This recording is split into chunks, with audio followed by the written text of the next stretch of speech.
हमें दीक्षा गुरु तक पहुंचाएगा कौन? क्या हम लोग इतना काबिल है कि हम लोग डायरेक्ट दीक्षा गुरु को अप्रोच करें? सीधा हम लोग इतना, हमारा साधन भजन इतना पावरफुल है कि हम लोग डायरेक्ट दीक्षा लें। आज मंदिर घुसा, आज ए दीक्षा गुरु मुझे दीक्षा दे, मैं बहुत क्वालिफाइड हूँ। वो क्वालिफाइड बनाता कौन है?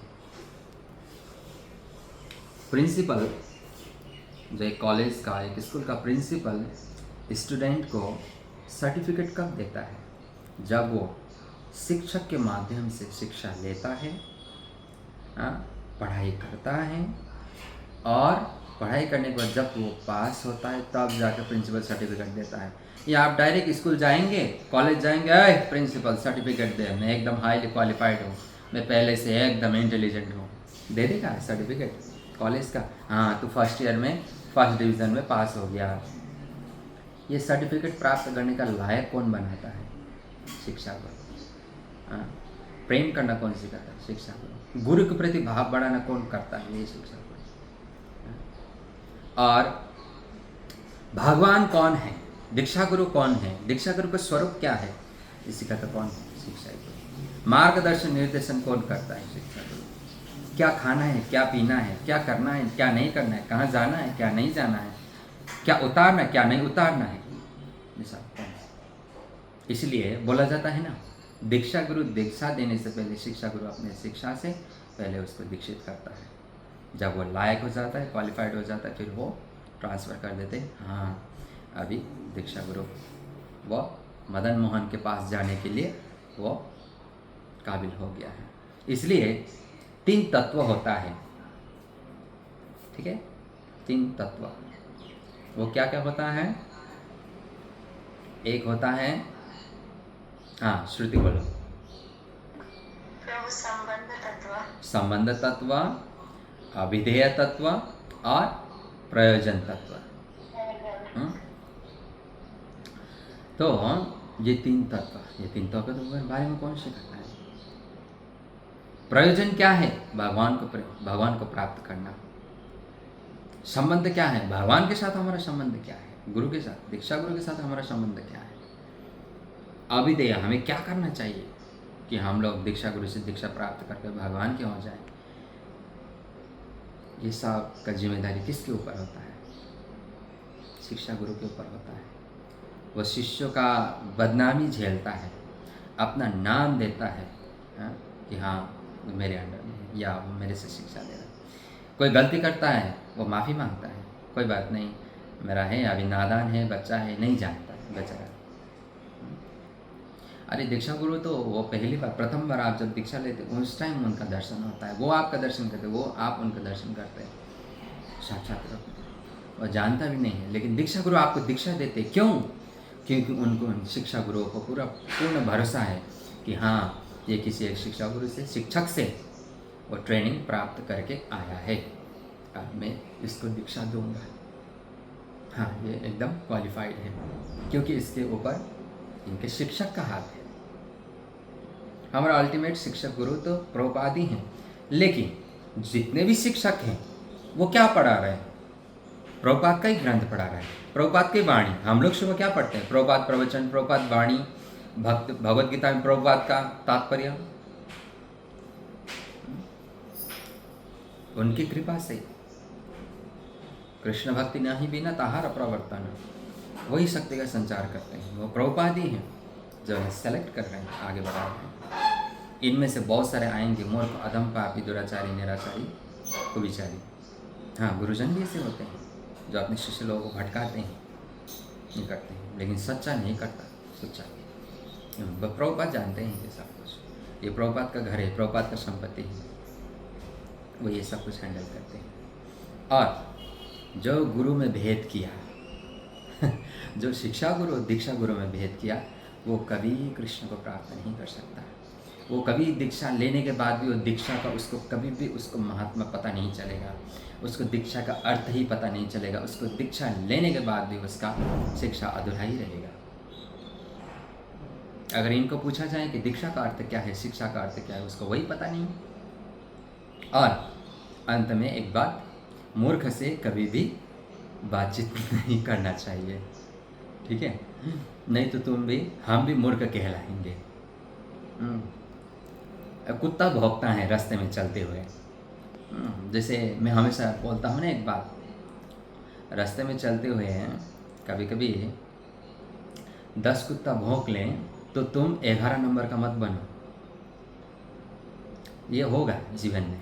10 कुत्ता भौंकेंगे इसका मतलब ये नहीं कि तुम 11 नंबर का बन जाओगे, 11 नंबर का ना। कुत्ता भौंक रहा है, तुम अपना रास्ता चलो। वो अपने एरिया तक ही भौंकेगा, जब वो एरिया ख़त्म हो जाएगा वो फिर दूसरों का भौंकना शुरू करेगा। यहाँ पर मैं किसी को कुत्ता नहीं बोल रहा, ठीक है, बस समझा रहा हूँ। हाँ हाँ, लेकिन एक बात है, कोई तुम्हारे गुरु के बारे में अपशब्द बोलें, कोई तुम्हारे गुरु के ऊपर उंगली उठाएं, कोई तुम्हारे गुरु के बारे में कुछ भी निंदा करें, रूप गोस्वामी तो बोलते ही हैं, या तो उससे शास्त्रार्थ करो, उसको हरा, या तो उस स्थान को तुरंत छोड़ दो, या उसकी संगति छोड़ दो हमेशा हमेशा के लिए, या तो अपना शरीर को त्याग दो। ठीक है, ये 3 चीज़ करो, निकल जाओ वहाँ से। ठीक है, ये 3 चीज़ हमें करना चाहिए, नहीं तो बस नाम का ही माला घूमेगा। नाम का ही माला घूमेगा और कुछ नहीं, बस पतित हो जाएगा वो। गुरुद्रोही कृष्ण द्रोही, गुरु प्रेमी कृष्ण प्रेमी क्योंकि कृष्ण ही गुरु में आते हैं ना। हम लोगों ने बहुत सारे सुना है ना, हमारे चैतन्य चरितामृत का मैं कितना सुनाता हूँ श्लोक। ग्रंथेर आरंभ करे मंगलाचरण, गुरु वैष्णव भगवान तीनेर स्मरण, शिक्षा गुरु कीत जानी कृष्ण स्वरूप, अंतर्यामी भक्त श्रेष्ठ ए दुई रूप। ये 4 गुरुओं में ये शिक्षक जो होते हैं इनका बहुत बड़ा भूमिका होता है, बहुत बड़ा। उनके अंडर में ही सब कुछ चल रहा होता है, सब कुछ। जैसे मैं हमेशा वही उदाहरण देता हूँ, प्रिंसिपल है, बहुत बड़ा स्कूल बिल्डिंग बनाया, करोड़ों रुपया खर्च किया, शिक्षक ही नहीं है, क्या पढ़ाएगा? क्या पढ़ाएगा वो अकेला आदमी? क्या पढ़ाएगा? कहाँ पढ़ाएगा? कितना पढ़ाएगा? किस किस का वो रिजल्ट देखेगा? किस किस का आचार विचार वो देखेगा? किस किस का व्यवहार देखेगा? किस किस को कंट्रोल करेगा? किस किस को मार्ग दिखाएगा? तो इसलिए हर एक सब्जेक्ट के लिए एक एक टीचर चूज़ किया जाता है ना।